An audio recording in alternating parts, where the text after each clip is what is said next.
Hey guys, LevelCap here, and today in gaming, Rainbow Six Siege is getting a massive overhaul, Ghost of Tsushima is getting a free online co-op mode, and more.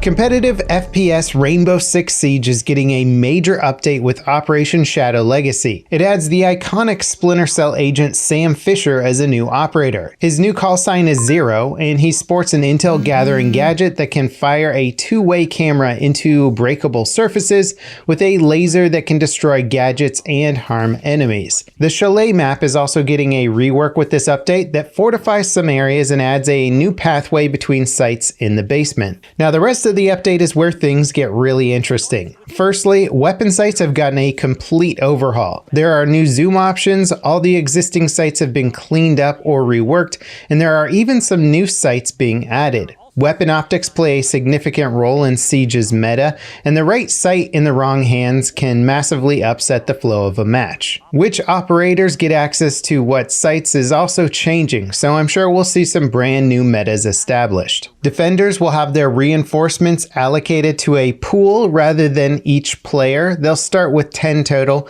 and each player can deploy as many of those 10 available reinforcements as they want. So if you have a defender like Legion, Caviera, or Capkin who is more useful setting up their gadgets or positioning away from sites, they can roam while the rest of the team reinforces. On paper, this sounds like one of the most significant gameplay changes made to Siege since launch. Defenders currently have to weigh the pros and cons of giving up reinforcement time to use their gadgets or get into position. With these changes, defenders are pretty much free to do whatever they want provided one or two players stick around to reinforce the site. To combat these defender changes, attackers are getting a hard breach charge. This is a timed fuse device that can breach reinforced walls. Previously, only select operators could bust through reinforced walls, and now 8 attackers will have them. As for specific operator gadget changes, a few are coming with the update, but the biggest one is to Thatcher's EMP grenade.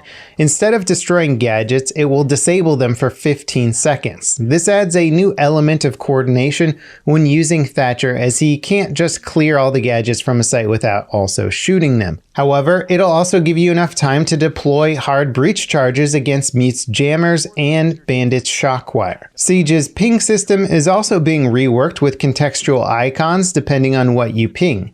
Instead of your ping marker landing in the approximate area of the gadget, it'll put a marker right on top of the gadget that identifies where it is and what side it belongs to. There's also some more stealthy changes coming with the update. A center dot has been added to the heads up display so that you always know where your gun is pointed. The bombs in defuse mode have been reworked to be a little more solid, and wall penetration for ARs, SMGs, and pistols has been reduced to a single wall instead of 2 or more. The Shadow Legacy update is currently available in the game's test server, so be on the lookout for other interesting changes and dive in if you feel like checking them out. Shadow Legacy releases for the base game in a few weeks. Rainbow Six Siege has been one of Ubisoft's most successful games ever. For years, it's maintained steady growth on the back of constant refinement by the developers. And while many of the game's updates are significant, it's become clear that things are getting cranked up to a whole new level with the next few operations.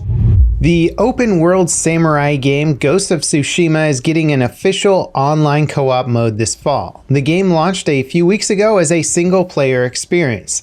It'll be getting a new mode called Legends as a free update in the fall that can be played in groups of 2 to 4 players. There will be 4 different classes: the Samurai, Hunter, Ronin, and Assassin. Each class has unique abilities. There will be a series of co-op story missions, a wave-based survival mode, a boss rush mode, and eventually a 4-player raid.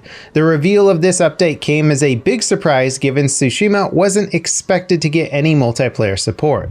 Hunt Showdown has blocked NVIDIA Freestyle, a driver utility that lets NVIDIA GPU users filter the game in real time.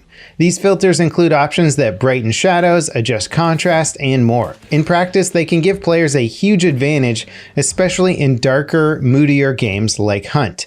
The devs announced the change as a move to ensure a fairer, more competitive experience for all players on PC. In our final story today, Warner Bros. Games Montreal is teasing a new Batman game to be announced soon.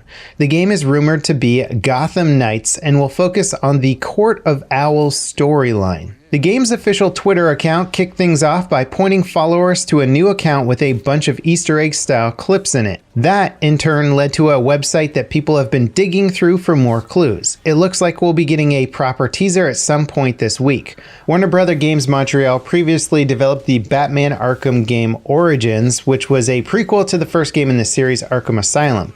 Now, just one last little note before I go. Apex Season 6 launches tonight at 10 p.m. Pacific Standard Time, so if you're an Apex fan and you're excited about this big new update, check it out. And that wraps it up for today in gaming. As always, guys, I hope you enjoyed. Let me know what you thought about the stories in the comments down below, and I'll see you next time. This is LevelCap, signing off.